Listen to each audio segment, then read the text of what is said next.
con nuestro foro y vamos a darle la palabra al expresidente municipal de San Pedro Cholula, que es José Juan Espinosa. Él actualmente es diputado local por Puebla. Adelante, José Juan. Bueno. Listo.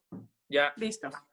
Ya Hola. estoy con el micrófono activado. Bueno, en primer lugar quiero agradecerte, Paola, por esta invitación y a quienes integran Futuro 21 y por supuesto saludar a quienes esta mañana en este intercambio de ideas, de opiniones, lo hacemos siempre de manera muy respetuosa y con el objetivo de abonar a la vida democrática de nuestro estado, de esta Puebla que hoy lamentablemente está repitiendo viejos vicios del pasado reciente.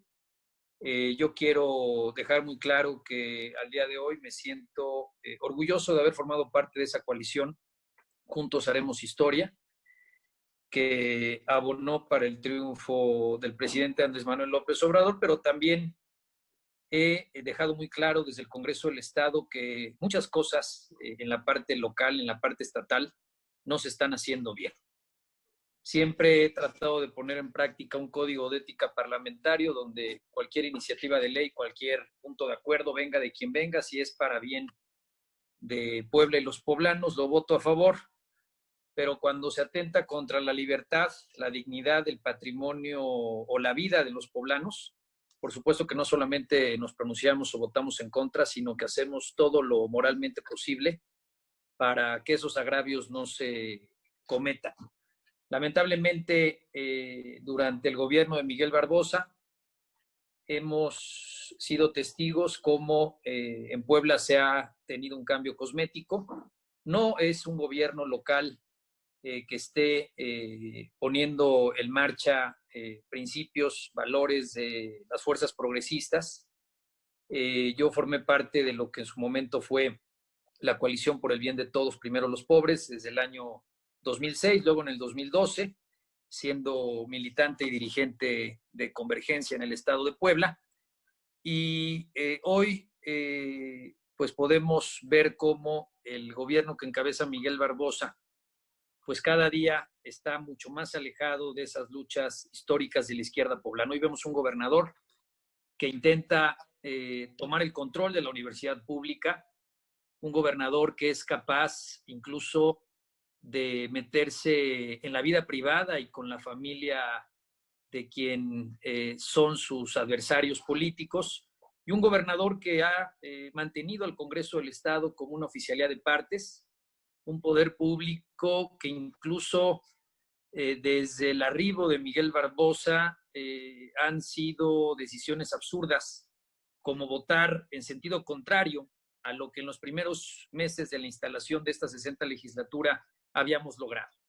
Por ejemplo, la izquierda en Puebla siempre se opuso a la creación de nuevos impuestos o al aumento de los ya existentes. En los primeros 9 meses de la legislatura incluso logramos disminuir impuestos locales como el impuesto sobre la nómina.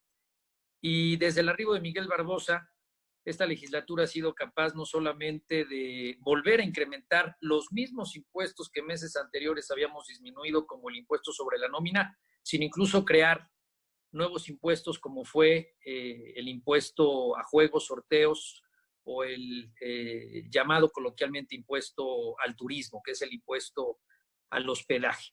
En materia de derechos humanos, recuerdo muy bien desde la 56 legislatura que compartí con otros legisladores de izquierda, como en su momento el arquitecto Rodolfo Huerta, veníamos impulsando la despenalización del aborto o la interrupción legal del embarazo, del aborto antes de las 12 semanas de gestación, la interrupción legal del embarazo, perdón, antes de las 12 semanas de gestación, pues a pesar de tener una mayoría emanada de Morena y del Partido del Trabajo, en Puebla, los mismos diputados que se rasgaban las vestiduras en campaña, abanderando esta lucha de muchos años, principalmente las mujeres poblanas, mantienen a Puebla como un estado donde el embarazo interrumpido o el aborto está penalizado.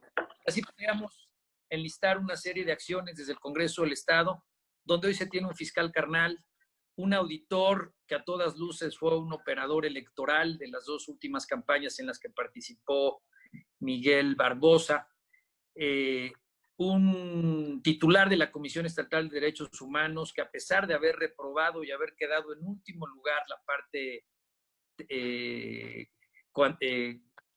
cuantitativa o el examen que aplicó la Comisión de Derechos Humanos, su único mérito es haber sido compañero de escuela de la esposa del hoy gobernador, y tenemos una Comisión Estatal de Derechos Humanos que se queda callada ante las propias declaraciones absurdas del propio gobernador del estado y la mala conducción de varias áreas en materia de procuración e impartición de justicia a nivel local.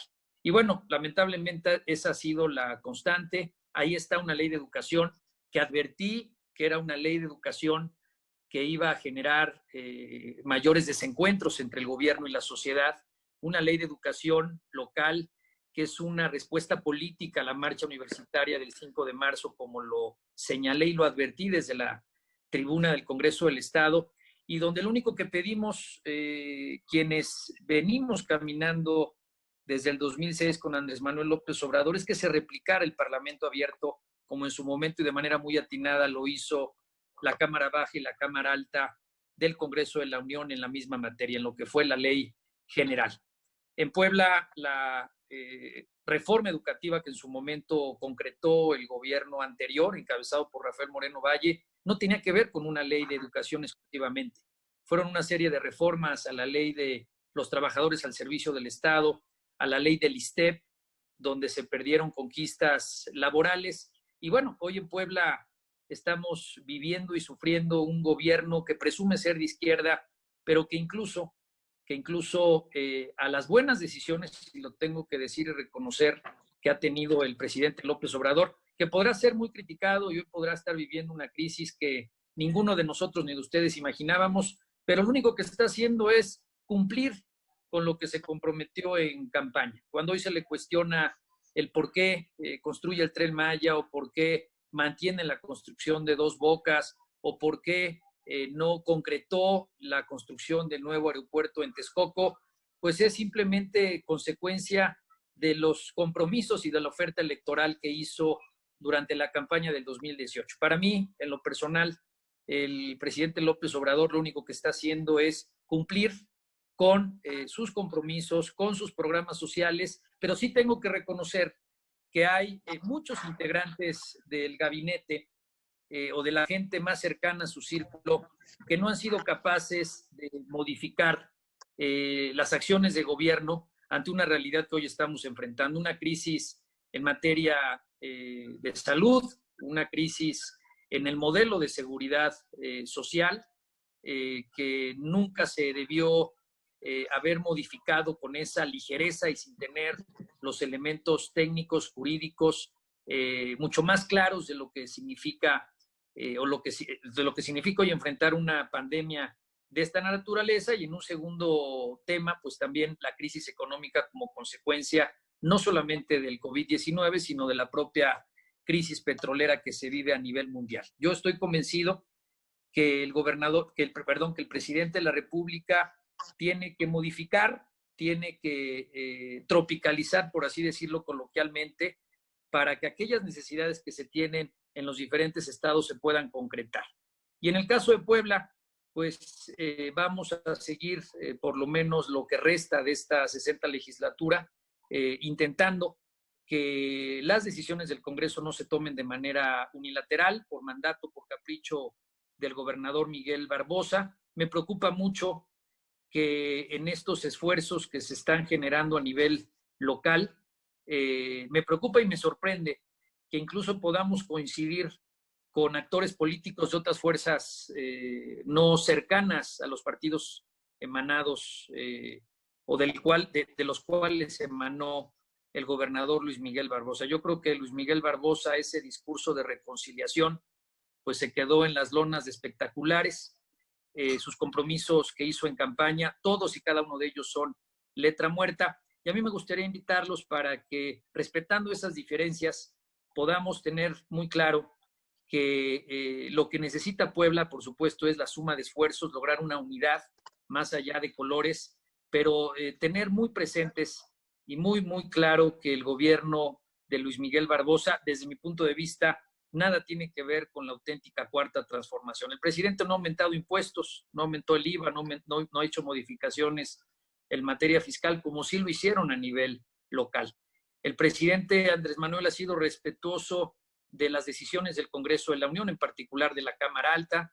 Se han modificado los dictámenes que ha enviado el consejero jurídico de Presidencia. Incluso se han frenado varias iniciativas, por ejemplo, esta intentona de desaparecer de un solo golpe los fideicomisos. En fin, creo que muy poco tiene que ver Luis Miguel Barbosa en su desempeño con lo que desde mi punto de vista está realizando de forma correcta y de manera correcta el presidente López Obrador. Hasta ahí me quedo en mi presentación y reitero mi agradecimiento a Paola Migoya y a todos ustedes por esta invitación que recibimos. Muchas gracias. Muchísimas gracias, José Juan. Sin duda coincidimos en varios puntos y agradezco sobre todo que hayas aceptado la invitación porque si bien construir un diálogo se tiene que escuchar todas las voces. Y sí quiero dejar muy claro que en Futuro 21 está abierto para dialogar siempre y para encontrar la mejor vía para recuperar nuestra ciudad. Coincido que es lamentable el ataque sistemático que ha hecho el gobernador del estado a la educación y a la institución más importante pública de educación como es la Benemérita Universidad Autónoma de Puebla y a la familia del rector. Es verdaderamente reprobable. Coincido en que no podemos seguir teniendo, y lo vamos a tener, un fiscal carnal. Eso comprueba que el gobernador traicionó su palabra, así como el contralor, que estamos en manos de quienes estamos.